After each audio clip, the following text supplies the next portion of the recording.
Welcome to Zaptiontor 2.9 and 2.10, talking all about percents. There are 10 boxes in this lesson because we're combining two of them together, so let's get started right away. First thing I want you to understand is that you can solve problems involving percents using either proportions or the percent equation, and both of those things are very closely related, and you're going to see both in this lesson. Let's begin by talking about the percent proportion to start things off. So if you're given this statement, A is P percent of B, where A and B are just numbers, then the proportion that we can write, remember this is a proportion, is we can say that A over B has to equal P over 100. The reason we put the P over 100 is because it's a percent, and percent means per every 100. Now, the book gives you the percent proportion and the percent equation, which is good and fine, but I'm also going to show you another one that you might be very well aware of, and that one is the words is over of equals percent over 100. So you may be familiar with this one. Most math teachers show that one in addition to the percent proportion. So I'm going to use all of three of these to solve problems in this particular lesson, but just know that you can always use this one. It'll always work. Here's an example for box 2. It says, what percent of 56 is 42? Now I have this set up in two different ways for you. I have the percent proportion, and then I have the is over of equals percent over 100. On the left-hand side, I'll call this way number 1. Let's solve it this way first. It says that A is P percent over 100. So we're going to write down A over B equals P over 100. You'll notice right away that it kind of looks like exactly what we have on the other side. So the A in this case is the 42. So I write down 42 over the B in this case is 56. 56 equals, it says what percent, so I'm looking for the percent, so that's the P, and I have over the 100 here. Now, of course, we can easily solve this using cross product. So we're going to multiply 42 times 100 and set it equal to 56p. So if I do that here, I would get 4200 is equal to 56 times p. And then I would divide both sides by 56 because I am interested in dividing or figuring out what p is by 56. These cancel, and I get the statement that 4200 divided by 56, which you can check, is 75. So that's equal to P. So the percentage is 75.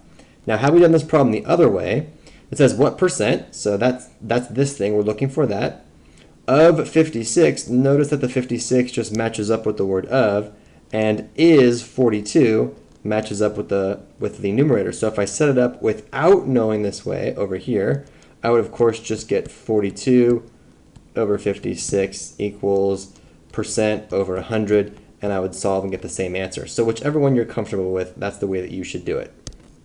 Box number 3 is a you try. I'd like you to figure out what percent of 90 is 54. Hopefully you got the right answer, but if not, here's how you would do it. We would cross multiply. Notice I have 54 over 90 equals P over 100 because I'm looking for the percent. So this would say that 5400 is equal to 90P, and I would divide both sides by 90, divide both sides by 90, and I would get that P, the percent that I'm looking for, is equal to 60%. In box 4, we're talking about the percent equation. So it says, given that A is P percent of B, where A and B are numbers, then the equation that you could write instead of a proportion is saying that A is equal to P percent of B. And that's how we would write it, as long as B isn't 0, of course. Now, P percent is just whatever your P value is divided by 100. And again, you don't have to use this every time. You can always use the is over of equals percent over 100. I just want you to be aware of the different ways to solve these. Here's example 5. I'll solve it using the percent equation. It says, what percent of 40 is 2.5? What percent of 40 is 2.5? So I'll start by writing down the percent equation. It says that A is equal to P percent of whatever B is. So in this case, the A value is going to be 2.5. 2.5 is equal to what percent? Well, I'm not sure. That's what I'm looking for. Of the B value. And the B value in this case is 40. So I would divide both sides by 40 on both sides of my equation. And I'd take 2.5 and divide it by 40. And we would get 0.0625%. So multiplying this, keeping this as a decimal, this is equal to 6.25%. Actually, I should erase this. You get 0.0625 as a decimal, and that translates to 6.25%, because to change a decimal to a percent, remember you multiplied by 100. So multiplying by 100 would move the decimal 2 places to the right, and that would give me 6.25%. Again, I just want to reiterate, if you don't like this method right here, you can always use this method to the right. Is over of equals percent over 100. So in the equation, the is part is the 2.5. The of part is the 40, which just goes down there. The percent is what you're looking for, and the 100 goes on the bottom right because it's out of 100. So you set up your proportions and you solve, and you would get 6.25. Here's an example, number 6. It says a dress shirt that normally costs $38.50 is on sale for 30% off. What is the sale price of the shirt? So what we need to do is figure out 30% of the $38.50 and then subtract it from the $38.50, because that would be the sale price.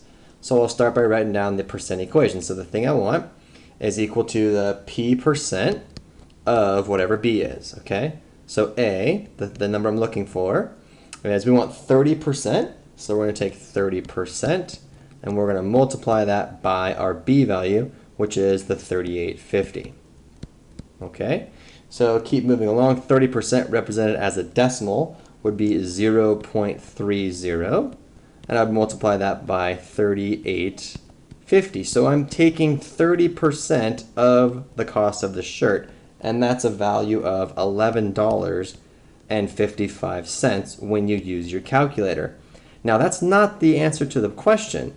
It says, what's the sale price of the shirt? So we take the $38 that the shirt originally cost, or $38.50 rather, and we subtract off $11.55 because that is our discount.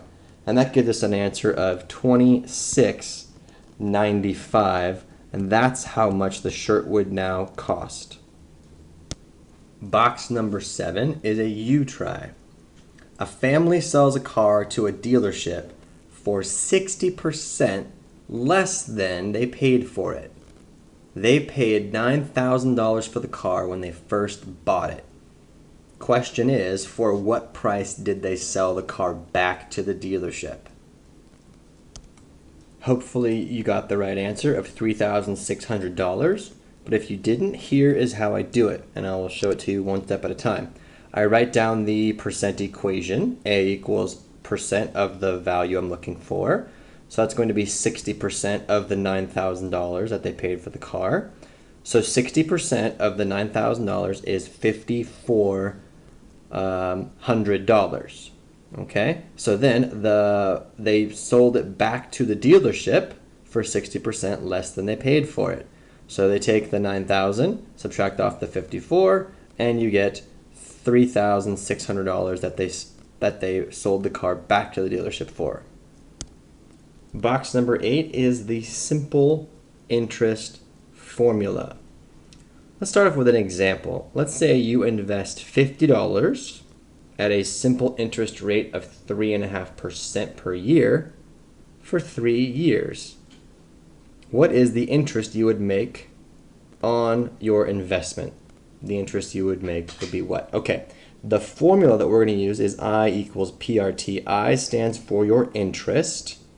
P stands for the principal, or the original amount that you put into the investment. R stands for the rate expressed as a decimal. And T, of course, stands for time. So to answer this particular question, the interest that you would get would be the principal, which is $50, multiplied by the rate expressed as a decimal. So if I take 3.5% and I make it a decimal, that would be 0.035. I'm going to multiply this for a value of 3 years. I'm going to run all that through my calculator right now, and you should get an answer of $5.25.